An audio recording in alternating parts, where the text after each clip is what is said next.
ಓಂ ಹ್ರೀಂ ಭೈರವಿ ಕ್ಲಾಂ ಹ್ರೀಂ ಸ್ವಾಹ. ನಮಸ್ಕಾರ.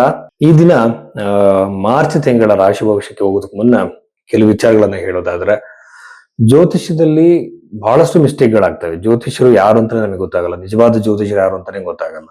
ಯಾಕೆಂತಂದ್ರೆ ಮೊದಲನೇದಾಗಿ ಜ್ಯೋತಿಷದಲ್ಲಿ ಆ ವ್ಯಕ್ತಿ ಪರಿಣಿತಿ ಇದೆ ಅಂತಂದ್ರೆ, ನೀವು ಯಾವ ಬರ್ತ್ ಟೈಮ್ ನ ಕೊಟ್ಟಿರ್ತೀರಾ ಅದೇ ಬರ್ತ್ ಟೈಮ್ ನ ನಮ್ಮದೇ ನಿಮ್ಮ ಲಗ್ನ ಯಾವುದು ಅಂತ ತಿದ್ದುತ್ತಾನೆ. ಇದಕ್ಕೆ ಬರ್ತ್ ಟೈಮ್ ರೆಕ್ಟಿಫಿಕೇಶನ್ ಅಂತಾರೆ.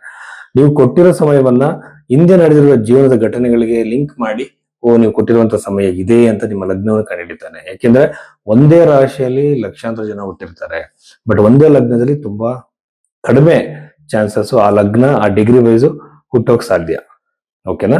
ಸೊ ಎರಡನೇದಾಗಿ ಬಂದು ಹಿಂದಿನ ಘಟನೆಗಳು ಹೇಳಿದ ನಂತರ, ಲಗ್ನವನ್ನು ತಿದ್ದಿದ ನಂತರ ನಿಮ್ಮ ಭವಿಷ್ಯವನ್ನು ಹೇಳ್ತಾರೆ. ಹಾಗೇನೆ ಪರಿಹಾರಗಳನ್ನು ಸೂಚಿಸುವಾಗ ಮೊದಲನೇದಾಗಿ ವ್ಯಕ್ತಿತ್ವದಲ್ಲಿ ಬದಲಾವಣೆ ಸೂಚಿಸಬೇಕು. ಎರಡನೇದಾಗಿ ಬಂದು ಬೃಹತ್ ಪರಾಶರ ಹೋರಾಶಾಸ್ತ್ರದಲ್ಲಿರುವಂತಹ ಮಂತ್ರ ಜಪಗಳು, ದಾನಗಳ ಬಗ್ಗೆ ಹೇಳಬೇಕು. ಜಮ್ ಸ್ಟೋನ್ಸ್ ಬಗ್ಗೆ, ರುದ್ರಾಕ್ಷಿಗಳ ಬಗ್ಗೆ, ಕರುಮುಲಿಮಾಲ ಬಗ್ಗೆ, ಅಥವಾ ನಿಮ್ಮ ಹೆಸರು ಚೇಂಜ್ ಮಾಡ್ಕೊಳ್ಳಿ ಅಂತ ಹೇಳಿದ್ರೆ, ಬೇರೆ ಏನಾದ್ರು ಬಾಲಿಶವಾಗಿರುವಂತದ್ದು ಪರಿಹಾರಗಳು ಹೇಳಿದ್ರೆ ಯಾವ ಕಾರಣಕ್ಕೂ ಅದನ್ನ ನಂಬಬೇಡಿ. ಮಂತ್ರ ಜಪಗಳು, ದಾನಗಳು ಮಾತ್ರ ನೀವು ಎಫೆಕ್ಟಿವ್. ಅಂದ್ರೆ ಯಾವ ಬಡವರು ಯಾರು ಬೇಕಾದ್ರೂ ಇದನ್ನ ಮಾಡಬಹುದು. ಇದ್ರಲ್ಲಿ ಯಾವುದೇ ಜಾತಿ ಭೇದ ಏನೂ ಇಲ್ಲ.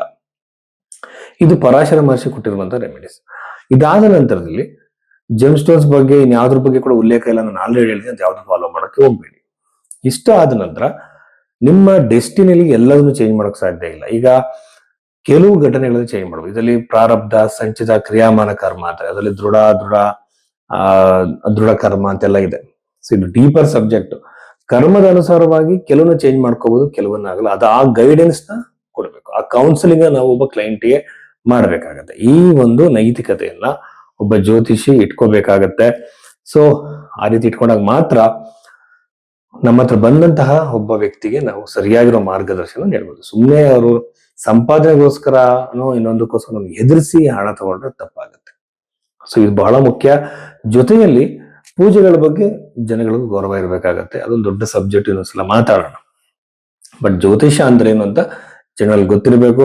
ತುಂಬಾ ಜನ ಹೇಳ್ತಾರೆ, ಸರ್ ಜ್ಯೋತಿಷ ನೀವೇಗೆ ನೋಡ್ತೀರ ಅಂತ. ನಾನು ಲಗ್ನವನ್ನ ಫಸ್ಟ್ ಚೇಂಜ್ ಮಾಡ್ತೀನಿ, ಮಿಸ್ಟೇಕ್ ಇದ್ರೆ. ಅನಂತರದಲ್ಲಿ ಡಿವಿಷನಲ್ ಚಾರ್ಟ್ಸ್ ಅಲ್ಲಿ ಈಗ ಚತುರ್ಥಾಂಶ, ನವಾಂಶದವರು ಬದಲಾವಣೆ ಮಾಡಿ ಹಸ್ತರೇಖೆ, ಈ ಹಸ್ತರೇಖೆಯಲ್ಲಿ ನಾಡಿ ಹಸ್ತರೇಖೆ ಪ್ರಕಾರವಾಗಿ ಅವರ ಒಂದು ಜಾತಕಕ್ಕೆ ಟೈಮಿಂಗ್ಗೆ ಅದನ್ನ ಮ್ಯಾಚ್ ಮಾಡಿ ಪ್ರಶ್ನೆ ಕೊಂಡಲ್ಲಿ, ಇದರಲ್ಲಿ ಹೋರಾರಿ ಆಸ್ಟ್ರಾಲಜಿ ಅಂತಾರೆ, ಪ್ರಶ್ನೆ ಕೊಂಡಲ್ಲಿ ಮೂರನ್ನು ಟ್ಯಾಲಿ ಮಾಡಿ, ಮೂರನ್ನು ಕೂಡ ಇಂಡಿಕೇಶನ್ ಇರುವಂತಹ ಘಟನೆಯನ್ನು ನಾನು ಅವ್ರಿಗೆ ಹೇಳ್ತೀನಿ.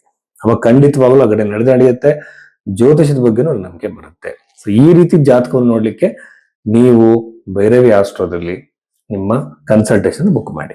ವೃಶ್ಚಿಕ ರಾಶಿ 2026 ಮಾರ್ಚ್ ತಿಂಗಳ ವೃಶ್ಚಿಕ ರಾಶಿ ಫಲವನ್ನ ನಾವು ನೋಡೋದಾದ್ರೆ, ಚತುರ್ಥ ಭಾವದಲ್ಲಿರುವಂತಹ ಪಾಪಗ್ರಹಗಳನ್ನ ನೋಡಿದ್ರೆ, ವೆಹಿಕಲ್ಸ್ ಖರೀದಿಗೆ, ವಾಹನ ಖರೀದಿಗೆ, ಪ್ರಾಪರ್ಟಿ ಖರೀದಿಗೆ, ಎಸ್ಟೇಟ್ಗಳ ಖರೀದಿಗೆ ಮಾಡೋದಕ್ಕೆ ಸುಸಮಯ, ಬಹಳ ಉತ್ತಮ ಸಮಯ ಇರ್ಬೋದು.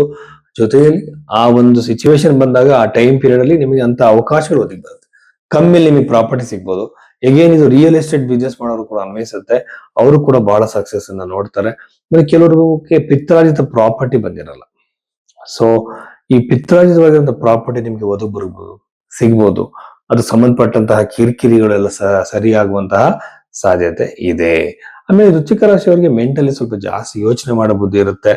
ಇವ್ರು ಸ್ವಲ್ಪ ಪ್ರಾಣಾಯಾಮ, ಫಿಸಿಕಲ್ ಆಕ್ಟಿವಿಟೀಸ್ ಗಳನ್ನ ಹೆಚ್ಚಾಗಿ ಮಾಡಬೇಕು. ಸೊ ಇದು ಬಹಳ ಬಹಳ ಇಂಪಾರ್ಟೆಂಟ್ ಅಂತ ನಾನು ಹೇಳ್ತೀನಿ. ಅದಾದ್ಮೇಲೆ